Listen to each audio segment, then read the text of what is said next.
AITA for setting up a camera in my boyfriend's room to catch his sister stealing my stuff, and now refusing to go back to their house.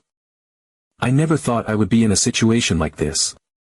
I mean, sure, I've had my fair share of annoying roommate situations, and I've definitely dealt with people who don't respect personal space, but this? This was a whole new level of disrespect. For context, my boyfriend and I live close to each other, just a few streets apart. Because of that, I end up spending a lot of time at his place. Naturally, over time, I started leaving a few things there, basic stuff, really. A toothbrush, some hair ties, a spare hoodie for when it gets cold, and eventually, things like my shampoo, conditioner, skin care, and even a couple of outfits so I wouldn't have to haul everything back and forth all the time. It just made sense. Now, my boyfriend lives with his mom and his younger sister. His mom and I have always had a bit of a tense relationship. She's the kind of person who believes her kids can do no wrong, and she has this weirdly possessive attitude toward my boyfriend, like she subtly resents the fact that he has a girlfriend. His sister, on the other hand, is, let's just say she's not exactly the most considerate person in the world. She's younger than us, still in school, and has a bit of an entitled attitude that their mom fully enables. At first, things seemed fine. Sure, I noticed a couple of small things going missing, little items, like a hair tie I swore I left on my boyfriend's nightstand or a lip balm I was sure I had in my bag, but I brushed it off. I have ADHD, and losing track of things is kind of my brand. I figured I just misplaced them. But then things started getting weirder. It started with my skincare. I had a very specific set of products I used, and I noticed that some of my bottles seemed lighter than they should be. Again, I second-guessed myself. Maybe I was just using more than I realized. But then my razor went missing. I was absolutely sure I had left it there, and then one day, it was just gone. My boyfriend looked for it too, nothing. A few days later, I spotted it in the bathroom, but now, it looked used. And not by me. Then came the incident. I had just bought a brand new, 1-liter bottle of Wella conditioner. If you know, this stuff is not cheap. But hair care is important to me, so I splurged. I also bought the matching shampoo. I brought them over to my boyfriend's place and left them there, thinking I'd finally have a proper shower setup without having to lug things back and forth. A week later, I went to use my conditioner, and my heart dropped. The bottle was nearly half empty. Now, here's the thing, I use more shampoo than conditioner. Always have. But my shampoo bottle? Completely fine. Meanwhile, my conditioner was vanishing at an alarming rate. That made 0 sense. And then I remembered something. A few weeks prior, my boyfriend's sister had been complaining about how she goes through conditioner so fast and how she always has to buy more. And suddenly, she just stopped complaining. Coincidence? I didn't think so. At that point, I was done second-guessing myself. I knew something was up, and I needed proof. So I did something drastic. I set up a camera in my boyfriend's room. Now, before anyone freaks out, I wasn't spying on anyone. The camera was facing the exact spot where I kept my things. It wasn't in a shared bathroom or anywhere inappropriate. It was literally just aimed at my personal stuff. And honestly, I wasn't even expecting much. I thought maybe I'd catch her grabbing a bottle here and there. Oh, how wrong I was. Over the next few days, I got my proof. Not only was his sister taking my stuff, but she was doing it constantly. She wasn't just using my conditioner, she was going through my personal bag. Like, straight up opening it and rummaging through my things. I even caught her doing it twice in one day. I was livid. At this point, my boyfriend and I both agreed that we needed to confront her. But we didn't want it to turn into a huge fight, so we decided to talk to his mom first. We figured she would at least try to mediate and handle it maturely. Big mistake. We sat her down, explained what had been happening, and showed her the footage. And his sister? She lied. To our faces. With video evidence right in front of her. She had the audacity to act completely shocked, pretending like she had no idea what we were talking about. And then, just when I thought the situation couldn't get worse, his mom turned it around on me. She didn't say a single word to her daughter about taking my stuff. Not one. Instead, she went straight to attacking me. She accused me of violating their privacy, saying I had no right to put a camera in their house without her permission. Never mind the fact that I was trying to protect my belongings from being stolen. No, apparently, that was the real crime here. And then, because apparently, she hadn't said enough hurtful things, she added, "It's always your trauma and your ADHD, so you're never wrong." I just sat there for a second, completely stunned. I had expected some kind of resistance, but this was pure gaslighting. I took a deep breath and said, "I'm gonna leave now because this conversation is no longer rational. But go ahead and make me the villain so you can keep letting your daughter avoid responsibility." And then I walked out. His mom never apologized. His sister never admitted to what she did. And my boyfriend? He's devastated. He's been feeling sick over the whole thing, barely eating, constantly stressed. He feels stuck. He knows his family is in the wrong, but he also feels powerless to do anything about it. And honestly, I don't even know how to feel anymore. I know I was right to defend myself. I know I was right to set up that camera. But now, I'm being painted as some kind of villain for proving that I was being stolen from. So am I the asshole? Update 1. After that disaster of a confrontation, I decided I wasn't going to let this go. If his sister wanted to steal my stuff, I was going to make sure she regretted it. Clearly, reasoning with her, or her mother, was useless. The fact that she could sit there, look at video evidence of herself going through my things, and still deny it with a straight face proved that she wasn't just shameless, she fully believed she could get away with it. And why wouldn't she? Her mother had her back no matter what. There were no consequences. She could take my things, lie about it, and somehow I was the villain for catching her in the act. Fine. If she wanted to play games, I was going to play right back. The next day, I went out and bought a new bottle of conditioner, the same brand, same size, same everything. But this time, I had a plan. I picked up a bottle of semi-permanent purple hair dye, not the kind that stains permanently, just the kind that lingers for a few washes if you don't notice it right away. I mixed a hefty amount into the conditioner, shook it up until it blended seamlessly, and placed it right back on the shelf where my old one had been. I didn't say a word to my boyfriend. I didn't tell him what I had done because, honestly, I wanted plausible deniability. And then, I waited. It took a few days, but then it happened. I was in the middle of running errands when my phone buzzed with a text from my boyfriend. "What did you do?" That was it. No context, no explanation. Just 5 words that immediately told me exactly what had gone down. I couldn't stop the grin that spread across my face. I called him, and the second he picked up, I could hear the chaos in the background, his sister screeching, his mom yelling, doors slamming. He barely had time to get a word in before she started wailing about how her hair was ruined. Turns out, she had used my conditioner, and now had bright purple streaks running through her blonde hair.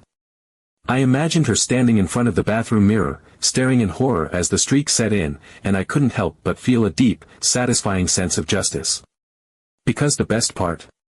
She couldn't even pretend she hadn't used it. She couldn't lie her way out of this one. The proof was right there, all over her head. She immediately ran to her mother, expecting to be comforted, expecting the rage to be directed at me.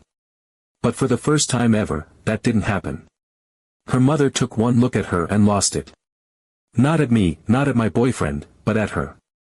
Because apparently, looking like a low-class punk, her mother's words, not mine, was more offensive to her than the actual act of stealing.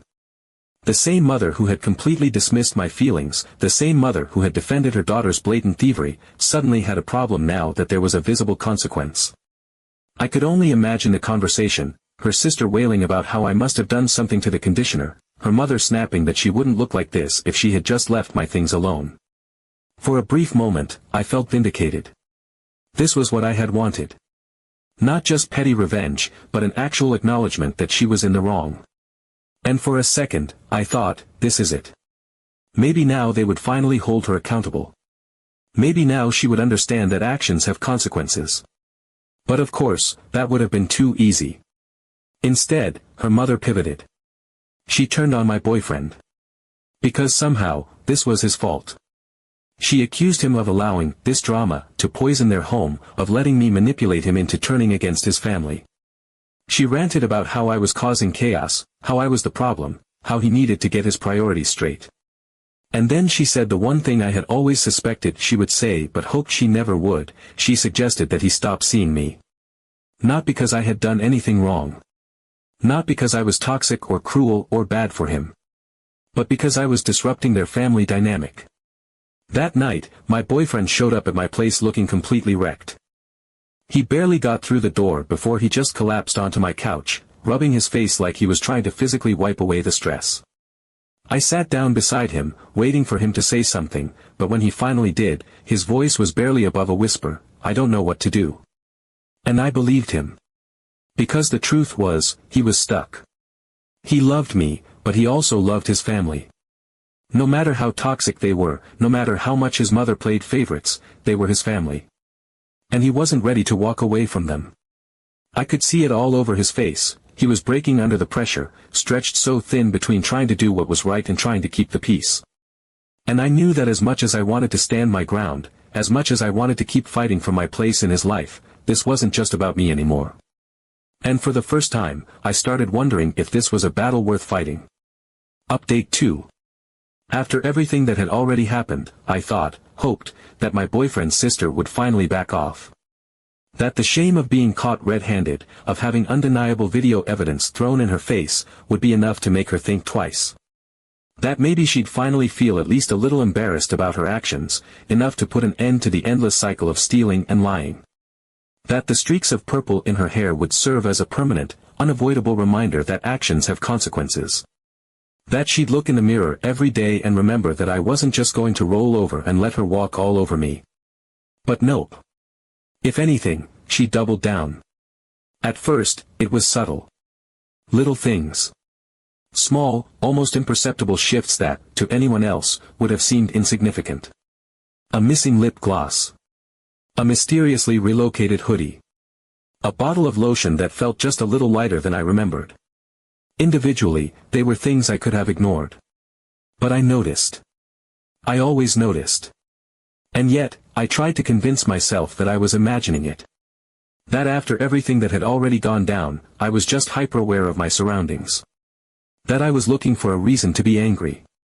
That I was making something out of nothing. I kept reminding myself of how exhausting the last confrontation had been, how my boyfriend had been crushed under the weight of the fallout.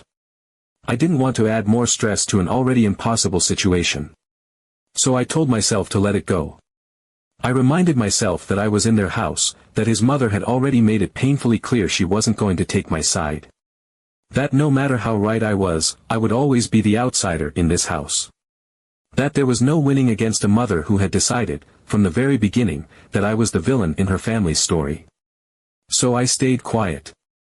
I let the little things slide. Until I couldn't. One afternoon, I went over to my boyfriend's place, exhausted from a long, draining day. I had been looking forward to nothing more than curling up with him, throwing on one of my hoodies, and pretending for a few blissful hours that his family wasn't his family. But the second I stepped inside the house, I felt it. That gut-wrenching, skin-prickling feeling that something was off. At first, I couldn't place it. It was just a shift in the air, something so subtle I might have brushed it off if I weren't already conditioned to expect the worst. But then I stepped into the kitchen, and I saw her. Standing there like she owned the place. Wearing my clothes. And not just an old hoodie. Not just something I had left there and forgotten about. One of my favorite outfits. A carefully put together, coordinated set. The kind I had specifically left at my boyfriend's place because I actually wore it. The kind I would have immediately noticed if it had gone missing. I stopped dead in my tracks, my stomach twisting into knots. For a split second, my brain tried to rationalize it. Tried to come up with some kind of reasonable explanation. Maybe she accidentally grabbed it. Maybe she thought it was hers. Maybe. But no. I had never once seen her wear anything remotely similar to my style. I knew what her wardrobe looked like, and this wasn't it. This wasn't an accident. This wasn't a misunderstanding. And the worst part? She looked completely unbothered. She didn't even flinch when she saw me. Didn't look guilty. Didn't look embarrassed. She just stood there, casual as ever, like this was the most normal thing in the world. Like she had every right to be wearing something that wasn't hers. I lost it. I didn't yell. I didn't need to. The sharpness in my voice was enough. I demanded to know what the hell she was doing, why she was still taking my things after everything that had already happened. And she just shrugged. Like I was the one being dramatic. Like I was blowing things out of proportion. She didn't even try to deny it this time. Didn't make up some elaborate excuse or pretend she didn't know what I was talking about. She just tossed out a casual, indifferent, it was just sitting there. As if that justified anything. As if my belongings were public property, up for grabs the second I wasn't actively holding them in my hands. As if she hadn't already been caught stealing, hadn't already been humiliated, hadn't already faced some level of consequence for her actions. That was it. That was the moment I snapped. I told her, point blank, that she had no right to keep taking my things. That I was done playing games. That if she ever touched my stuff again, I was going straight to their mom, again. That I didn't care how much of a disaster the last confrontation had been. That I didn't care if their mother wanted to twist the situation in her favor. I was done letting her get away with it. And that's when everything changed. The smirk disappeared. The casual indifference drained from her face like a flipped switch. For the first time since this entire mess had started, she hesitated. And in that moment, I knew. This wasn't just impulsive behavior. This wasn't just some entitled little sister acting out because she thought she could get away with it. This was something else. I watched as she shifted on her feet, eyes flickering away from mine, mouth twitching like she was trying to decide whether or not to say something. And then, just as I was about to snap at her again, she let out a long, heavy sigh. Not defensive. Not angry.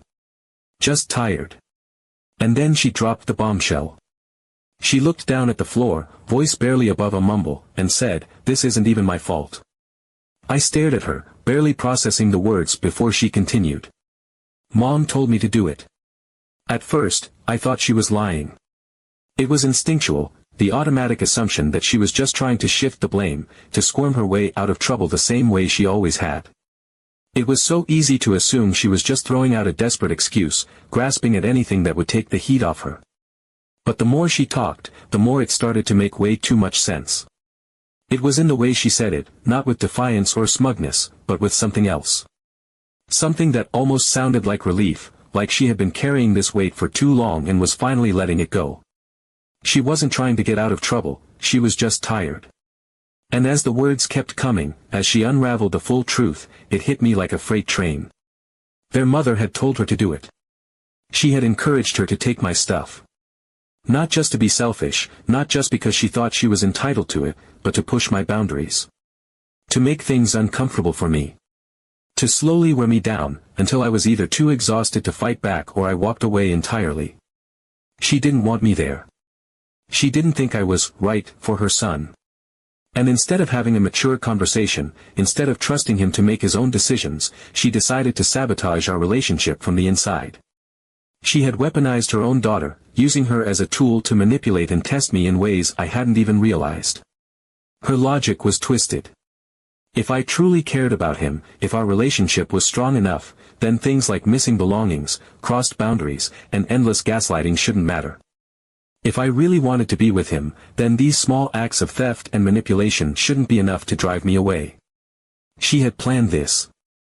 Every time I had second-guessed myself, every moment I had wondered if I was overreacting, she had counted on that. She had orchestrated this entire thing with the confidence that I would do exactly what I had been doing all along, doubt myself. I felt sick. All the mental gymnastics I had put myself through, trying to justify things, trying to keep the peace, trying not to rock the boat, it had all been intentional. Every time I had tried to convince myself I was imagining it, every time I had swallowed my frustration for the sake of avoiding another confrontation, it had all played into her hands perfectly. I didn't waste another second. I told my boyfriend everything.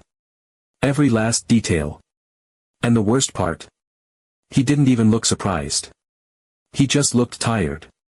Like some part of him had already known, deep down, but hadn't wanted to admit it to himself. Like this was just confirmation of something he had spent years trying not to acknowledge.